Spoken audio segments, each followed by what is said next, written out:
nosotros, nuestros hijos y nuestras hijas, somos muchos. Por tanto, hemos pedido prestado grano para comer y vivir. Y había quienes decían, hemos empeñado nuestras tierras, nuestras viñas y nuestras casas para comprar grano a causa del hambre. O sea que había hambruna en la tierra. La inflación era tremendamente alta y era difícil conseguir alimentos. Y había quienes decían, hemos tomado prestado dinero para el tributo del rey sobre nuestras tierras y viñas. Hoy quiero hablar sobre la fórmula de Dios para la libertad financiera. Alguien ha dicho que el nervio más sensitivo del cuerpo humano es aquel que conecta el cerebro con la billetera. Creo que eso puede ser verdad. Sé que cuando se habla de finanzas, la gente escucha con atención, pero nerviosamente. Estoy convencido que toda escritura es dada por inspiración de Dios y que es provechosa y útil. Pero para que sea provechosa para nosotros hoy, debemos hacernos 3 preguntas. Primera, ¿qué significó entonces? Segunda, ¿qué significa hoy? Y tercera, ¿qué significa para mí personalmente? En el capítulo 5 de Nehemías descubrimos por lo menos 2 cosas. Primero, el problema de la esclavitud financiera.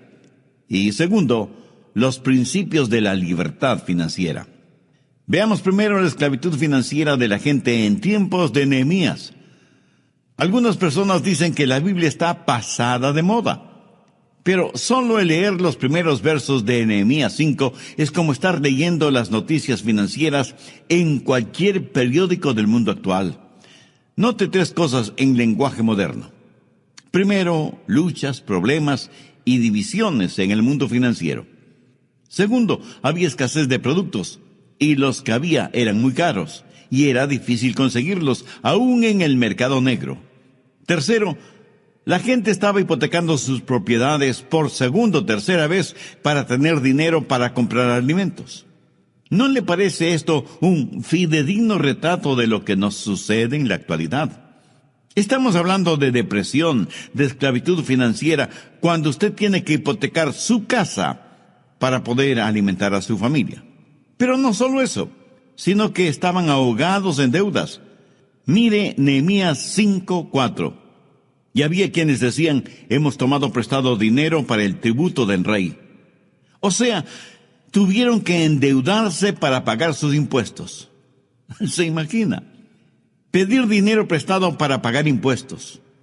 Note que los impuestos gravosos no son ninguna cosa nueva. Existen desde hace mucho, mucho tiempo.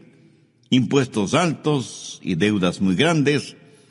El tener deudas es una cosa terrible. Estar bajo esclavitud financiera es algo devastador. Gastar mucho más de lo que se gana es, mi amigo, una verdadera locura. Las deudas financieras siempre significan esclavitud financiera, pero eso no es el plan de Dios para sus hijos. Al margen de Nehemías 5, anote Deuteronomio 28, del 1 al 14. Descubrirá que Dios no quiere que usted sea el que debe, sino el que preste. Dios no quiere que usted sea cola de ratón, sino cabeza de león. Dios quiere bendecir a su gente sobre todas las naciones de la tierra y quiere darles libertad financiera. Pero muchos no tienen esa libertad financiera. Por el contrario, están en esclavitud financiera y ese es el plan de Satanás, porque no han entendido ciertos principios espirituales de libertad financiera. El diablo quiere mantenerlo en esclavitud y a él no le importa qué clase de esclavitud, solo le interesa que esté en esclavitud. ¿Está usted viviendo en esclavitud financiera? Escuche las 10 marcas de esclavitud financiera y vea si usted se identifica con alguna o algunas de ellas. Primero, cuando por falta de fondos adquiere a crédito los gastos diarios. Segundo, cuando deja de pagar el próximo mes algo que debe pagar ahora. Tercero, cuando pide dinero prestado para pagar impuestos o la hipoteca. Cuarto, cuando no tiene ni la menor idea de cuánto debe. Quinto, cuando sus acreedores le llaman repetidamente para que les pague. Sexto, cuando saca de sus ahorros para pagar cuentas actuales. Séptimo, cuando solicita un préstamo grande para pagar préstamos pequeños. Octavo, cuando usted y su cónyuge discuten acaloradamente sobre finanzas. Noveno, cuando comienza a pensar en formas deshonestas de pagar deudas. Y décimo, cuando le es difícil el dar sus diezmos y ofrendas para Dios. Escúcheme, no estoy diciendo que una persona que hace estas cosas está fuera de contacto con Dios. Hay muchas personas que aman honestamente a Dios y sin embargo caen en esta trampa. Al diablo le fascina cuando usted es esclavo de esta manera de actuar y de hacer como hijo de Dios. La gente en tiempos de Nehemías estuvo bajo esclavitud financiera y estaban frustrados, tanto que se volvieron unos contra otros. Estaban haciendo un trabajo para Dios de acuerdo a la voluntad y al plan de Dios. Sin embargo, había algunos en esclavitud financiera y se sintieron frustrados e irritados y se volvieron unos contra otros. Eso no fue parte del plan de Dios, pero esa era la manera en que el diablo trabajó, dividiendo a la gente de Dios, para que no hiciera lo que Dios les había dicho hacer. Ahora, debo aclarar que no solo la gente pobre puede estar en esclavitud financiera. La gente rica también puede estarlo. Leamos Nehemías 5, versos del 6 al 8. Y me enojé en gran manera cuando oí su clamor y estas palabras. Entonces lo medité y reprendí a los nobles y a los oficiales y les dije, ¿exigís interés cada uno a vuestros hermanos? Y convoqué contra ellos una gran asamblea y les dije, nosotros según nuestras posibilidades rescatamos a nuestros hermanos judíos que habían sido vendidos a las naciones, y vosotros vendéis aún a vuestros hermanos, y serán vendidos a nosotros. Y callaron, pues no tuvieron que responder. Verá, en la ley de Moisés estaba escrito que ningún judío podía cobrar intereses a otros judíos. A un gentil sí, pero a un judío no. Eso lo establece claramente la ley. Pero estos judíos estaban quebrantando la ley y estaban cobrando enormes intereses a su propia gente y poniéndoles bajo esclavitud financiera, y esto realmente disgustó enormemente al profeta de Dios. Por eso los reunió y les leyó la palabra de Dios y les dijo que dejaran de hacer aquello que iba en contra de la ley. Aquellos judíos ricos que estaban aprovechándose de la situación eran tan esclavos de las finanzas como los pobres a quienes explotaban. Escúcheme, el dinero es un maravilloso siervo mientras lo tenemos como siervo, pero es un amo insensible y exigente cuando permitimos que se convierta en nuestro amo. ¿Tiene usted más fe en el dinero y en las cosas materiales que en Dios? Si su respuesta es afirmativa, usted está en esclavitud financiera, y esa es la peor clase de esclavitud que puede experimentar un hombre o una mujer. Si usted quiere saber cuán rico es, sume todas las cosas que el dinero no puede comprar y que la muerte no puede destruir. Eso, mi amigo, eso es genuina y verdadera riqueza. Tiene ambiciones y metas en su vida que no están encuadradas dentro de la voluntad de Dios. Hay cosas que quiere hacer con su dinero, proyectos financieros, y que tendría vergüenza de invitar a Jesús a que sea parte de eso. Si es así, usted está en esclavitud financiera. Tiene usted un ardiente deseo de poseer dinero y ser muy rico lo más rápidamente posible, sea como sea y caiga quien caiga. Si es así, mi amigo, usted está en esclavitud financiera. Compromete su ética y sus valores cristianos y fracasa en cumplir y honrar obligaciones morales. Si es así, usted está en esclavitud financiera. Me conmovió mucho la noticia de prensa acerca de un muy distinguido hombre de negocios que renunció a la presidencia de una importante institución por no creer y por lo tanto negarse a promocionar la construcción de un nuevo casino. Y di gracias a Dios por este hombre.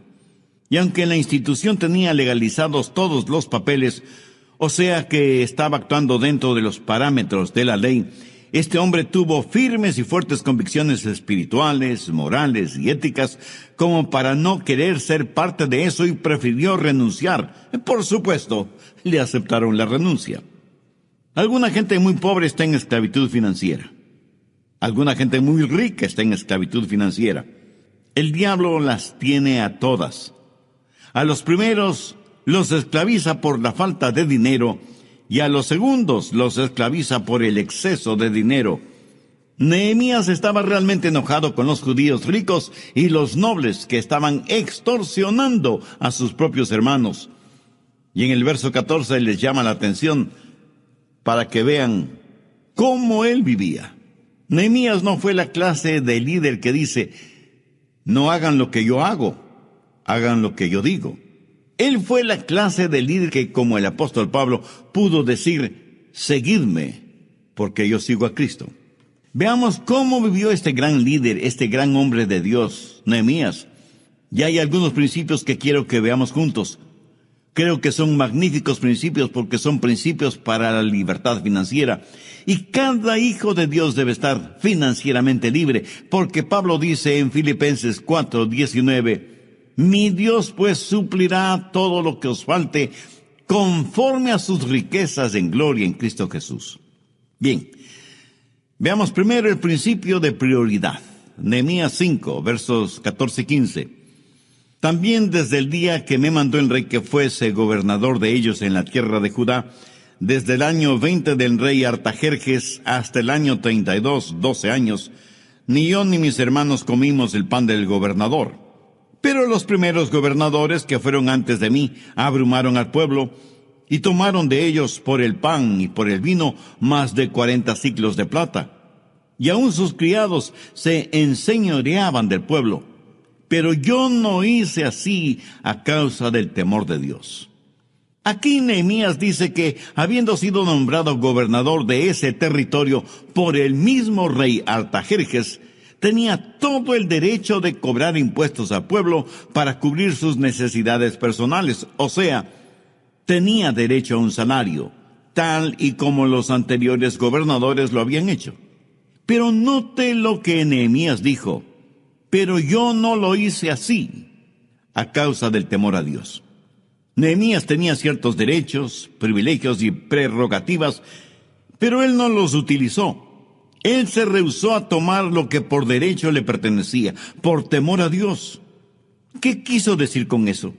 Que estando en tal estado de emergencia y habiendo tantos problemas, él estaba decidido a olvidarse de sus derechos, a fin de que Dios fuera glorificado. En otras palabras, él estaba poniendo a Dios primero. Tenía sus prioridades en orden. Dios es primero sobre todas las cosas. Mi amigo, mi amiga, ¿está usted dispuesto a hacer lo mismo?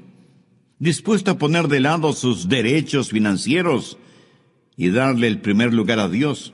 ¿Desea usted libertad financiera? Pues mire lo que Jesús dice al respecto en Mateo 6:33. Mas buscad primeramente el reino de Dios y su justicia, y todas estas cosas os serán añadidas. El Dios Todopoderoso no trabajará desde un segundo lugar. Y mientras usted tenga su negocio, sus planes, sus deseos, su familia, sus ambiciones como cosa prioritaria en su vida, nunca tendrá libertad financiera.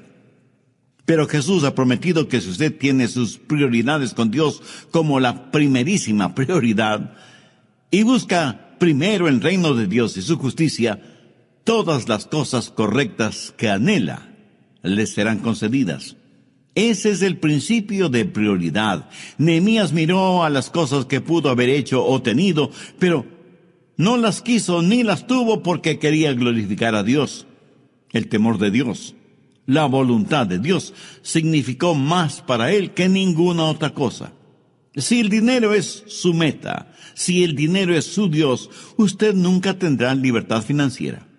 Si usted no pone a Dios en el primer lugar, usted es un necio que está jugando un juego en el que siempre perderá. Un hombre cierta vez dijo: es muy difícil para mí esto de confiar, de tener fe. Yo manejo realidades, y realidad es lo visible, lo palpable.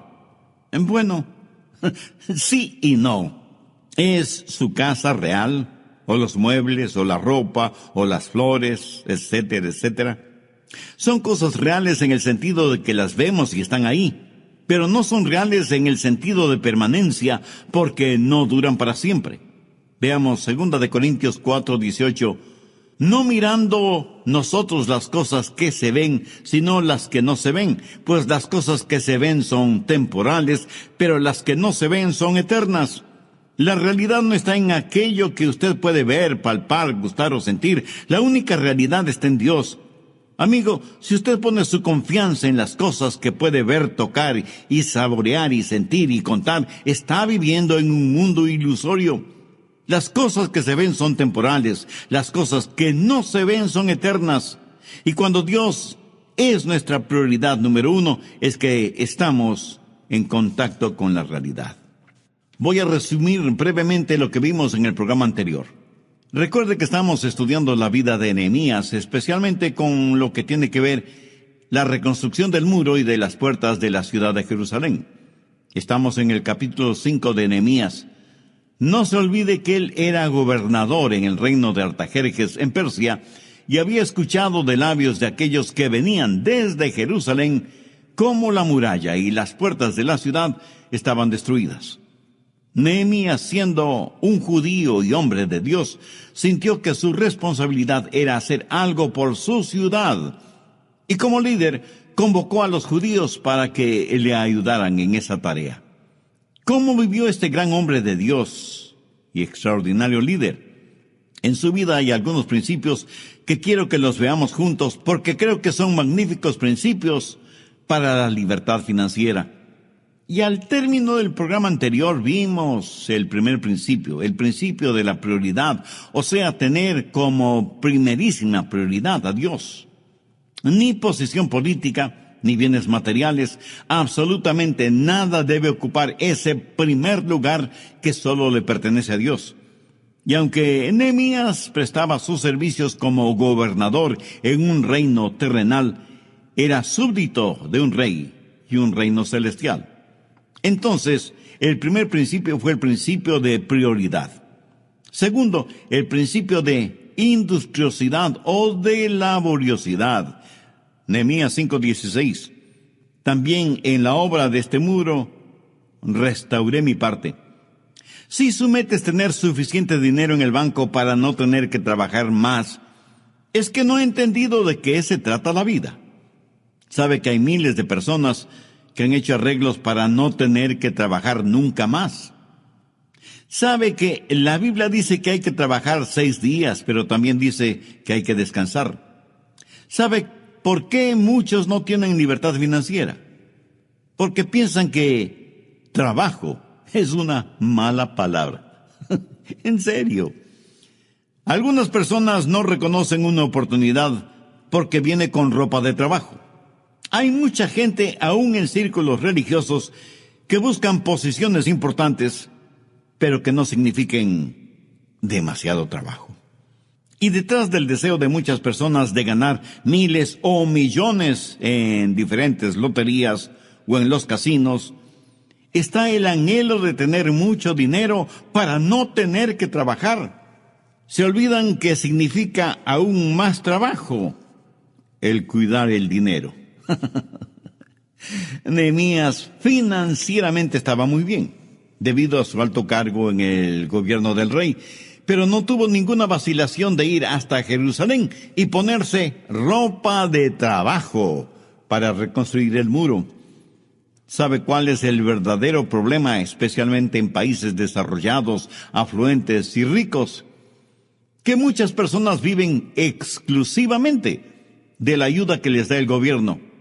Y como reciben dinero sin trabajar, piensan que serían unos verdaderos tontos si buscaran trabajo, porque el gobierno dejaría de darles lo que les da. Al respecto, un notable estadista y economista internacional dijo sarcásticamente que en algunos países desarrollados sus gobiernos son los mayores promotores de la vagancia y el desánimo, porque sostienen a los vagos que no quieren trabajar y cargan con excesivos impuestos a aquellos que trabajan. Y para poder mantener a los primeros, tiene que meter la mano en los bolsillos de los segundos. Bueno, sin comentario alguno. En el nivel económico usted no puede legislar para que la gente tenga libertad financiera. Las leyes no pueden sencillamente decretar que se termine la pobreza, quitando a los ricos lo que tienen para dárselo a los pobres, porque a la larga sucederá lo siguiente. Los pobres llegarán a ser ricos y por supuesto los ricos llegarán a ser pobres. Entonces habrá que quitarles a los nuevos ricos para poder dárselo a los nuevos pobres. Y ese es un círculo vicioso ad infinitum. No se puede multiplicar la riqueza dividiéndola. El gobierno no puede dar nada a nadie sin antes haber quitado a los demás algo de lo que tienen y en el proceso haber guardado algo para sí mismo. Aquello que un hombre recibe sin haber trabajado, otro hombre trabajó y no recibió la totalidad de su trabajo porque le quitaron para darle al que no trabajó. No hay nada que pueda desanimar más a un ser humano que esta situación, la cual mata toda iniciativa, todo intento de superación, todo afán de progreso. Alguien muy sabiamente dijo que el progreso de un individuo significa, primero, el progreso de su familia, segundo, el progreso de su ciudad y tercero, el progreso de su país. ¿Por qué nadie querrá esforzarse si el fruto de su trabajo va a servir para mantener a vagos y ociosos profesionales? El principio de la libertad financiera empieza con trabajo, seguido de industriosidad o laboriosidad. ¿Qué es lo que hizo Nehemías? Primero puso a Dios en primer lugar. Segundo, puso manos a la obra. No tuvo ningún temor de ponerse la ropa de trabajo y ensuciarse las manos. Tercero, el principio de integridad. Nehemías 5:16. También en la obra de este muro restauré mi parte. Y no compramos heredad. ¿Qué es lo que está diciendo Nehemías? Este era un tiempo de depresión económica, pero Nehemías tenía una muy importante cuenta bancaria. Aprovechando las circunstancias, él pudo haberse enriquecido muchísimo invirtiendo su dinero en bienes raíces, pero no lo hizo. Recuerde que no todo lo que es legal es correcto. Nehemías rehusó el sacar ventaja de los problemas de los otros y no quiso saber nada de hacerse rico, aprovechando la necesidad y la angustia de los demás. Busque Proverbios 28:20. El hombre de verdad tendrá muchas bendiciones, mas el que se apresura a enriquecerse no será sin culpa. ¿Es usted honesto, aunque le cueste financieramente? ¿Es usted capaz de vivir, actuar, hacer todo con integridad? Nehemías fue esa clase de hombre. Practicó el principio de prioridad al poner a Dios primero en todo. Practicó el principio de laboriosidad. Estuvo listo para el trabajo de reconstrucción del muro. Practicó el principio de integridad, viviendo una vida honesta, transparente, íntegra. Cuarto, el principio de generosidad. Nehemías 5:17. Además, 150 judíos y oficiales y los que venían de las naciones que había alrededor de nosotros estaban a mi mesa. Lo notó. Es casi increíble. 150 personas a la mesa. ¿Cómo le gustaría a usted tener 150 invitados a comer en su mesa cada día? Y por 12 años. No me conteste. Creo que sé la respuesta. Ahora, ¿quién pagaba todos esos gastos? ¿El gobierno? No. Nehemías cubría todos esos gastos. Pero note también que a más de los 150 siempre había invitados con ellos y los que venían de las naciones que había alrededor de nosotros. ¿Qué les daban de comer? una hamburguesita, un perro caliente, unos taquitos o unas enchiladas. No, mire el verso 18. Y lo que se preparaba cada día era un buey y 6 ovejas escogidas. También eran preparadas para mí aves. Y cada 10 días vino en abundancia. Y con todo esto nunca requerí el pan del gobernador, porque la servidumbre de este pueblo era grave. ¡Qué gran hombre, qué gran líder fue Nehemías! No les dio de comer cosas insignificantes. Para decenas y decenas de personas hizo preparar la mejor comida, pagando todo con su propio dinero, sin recurrir a ayuda financiera de parte del gobierno.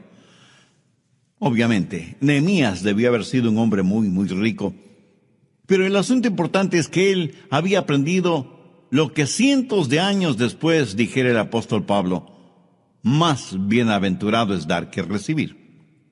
Y no faltará quien me pregunte: pastor, ¿de dónde sacó Nehemías tanta riqueza? La respuesta es simple, pero no simplista. Dios le dio esas riquezas. Y seguro que surge otra pregunta: ¿y por qué Dios le dio esas riquezas? Pues de eso he estado hablando hasta ahora. Porque en las prioridades de Nehemías, Dios ocupaba el primer lugar. Nehemías fue un líder que, aunque era muy importante en el reino de Artajerjes, dio ejemplo de laboriosidad, trabajando junto a los demás en la reconstrucción del muro de Jerusalén. Además, fue un verdadero hombre de Dios que vivió con absoluta integridad. Por lo tanto, no debe asombrarnos que Dios le colmará de bendiciones materiales. De alguna manera, Nehemías practicaba lo que el Señor Jesús diría siglos más tarde: dad y se os dará. Medida buena, apretada, remecida y rebosando, darán en vuestro regazo. ¿Sabe? Nadie puede dar más que Dios. Y Nehemías sabía eso. Y porque Dios fue generoso con él fue generoso con los demás. Busque 2 Corintios 9:6. El que siembra escasamente, también segará escasamente. Y el que siembra generosamente, generosamente también segará. Si usted es agricultor y quiere solo una pequeña cosecha, sembrará muy pocas semillas. Pero si quiere una gran cosecha, sembrará muchas semillas. Esta es una ley divina inmutable que se puede aplicar en todos los aspectos de nuestras vidas. Cosecharemos aquello que hemos sembrado, tanto en calidad como en cantidad. ¿Tiene interés en saber cómo dar? Bien, hablemos de generosidad. Voy a darle 7 principios de generosidad espiritual. Primero, Dios sabe nuestras necesidades. ¿Está de acuerdo con eso? Muy bien. Segundo, Dios hace provisión adecuada. Él sabe cuánto va a poner a nuestra disposición, porque como Él sabe todas las cosas, sabe exactamente qué y cuánto necesitamos. Tercero, Dios se complace en dejarnos saber lo que Él quiere que hagamos. Hay alguien que piensa que Dios nos dice que debemos hacer su voluntad, pero rehúsa en revelarnos cuál es su voluntad. Dios sabe cuál es la necesidad y cuánto de esa necesidad la va a solucionar por nuestro intermedio. Cuarto, Dios nos capacita en forma suficiente para que podamos hacer lo que Él nos guía para que hagamos. Nos pedirá Dios que hagamos algo que no podemos hacer. Por ejemplo, ¿cree usted que Dios me pediría que salte sobre un edificio de 10 pisos cuando Él sabe que no me ha dado la habilidad atlética como para saltar ni siquiera una valla de 1 metro de altura? Escuche, cualquier cosa que Dios me pide que haga, Él me dará la habilidad y la capacidad para hacerla. En cualquier labor o responsabilidad, Dios me mostrará cuál es la parte que Él quiere que yo haga, y Él mismo me capacitará para que yo pueda realizarla. Quinto, Dios nos pide que demos de aquello que Él nos ha dado. Cuando doy de los ilimitados recursos de Dios, en vez de dar de mis muy limitadas finanzas, todo lo que tengo que hacer es saber que Dios quiere que lo haga. Si Dios me dice: Adrián, quiero que des $10,000 a determinada organización cristiana.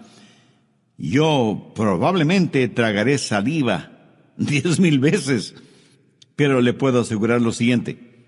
Si Dios me dice que done $10,000, Él tendrá que dármelos para cumplir ese propósito, y Él me los dará, si es que soy un cristiano que vivo en el Espíritu y camino en integridad.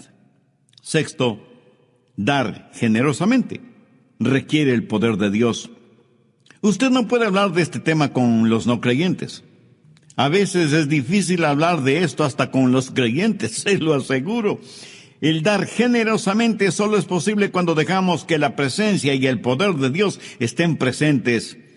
Cuando una persona dice, veamos, tengo que pagar el arriendo, el agua, la luz, el teléfono, la pensión de los muchachos, las compras semanales, pagar algo de las cuentas que debemos, pues casi no me queda nada para darle a Dios. Mi amigo, mi amiga, ¿qué de espiritual tiene una actitud así? Creo que hasta los ateos podrían ser más generosos. Esta clase de generosidad espiritual solo es posible cuando nos humillamos delante de Dios y le preguntamos qué es lo que Él quiere que nosotros hagamos. Y cuando Dios revele eso en nuestro corazón, le agradecemos porque Él nos capacitará para hacerlo. La verdadera generosidad siempre glorificará a Dios y hará que el creyente crezca. Yo creo que esa fue la clase de generosidad que Nehemías practicó. ¿Por qué? Porque él estuvo en contacto con Dios día tras día. Lo mismo estando en el palacio que estando en la muralla. Cuarto, el principio de dependencia. Nehemías 5:19. Acuérdate de mí para bien, Dios mío, y de todo lo que hice por este pueblo. ¿Cree usted que Dios se olvida de su generosidad? De ninguna manera. Nehemías dependía de las promesas de Dios.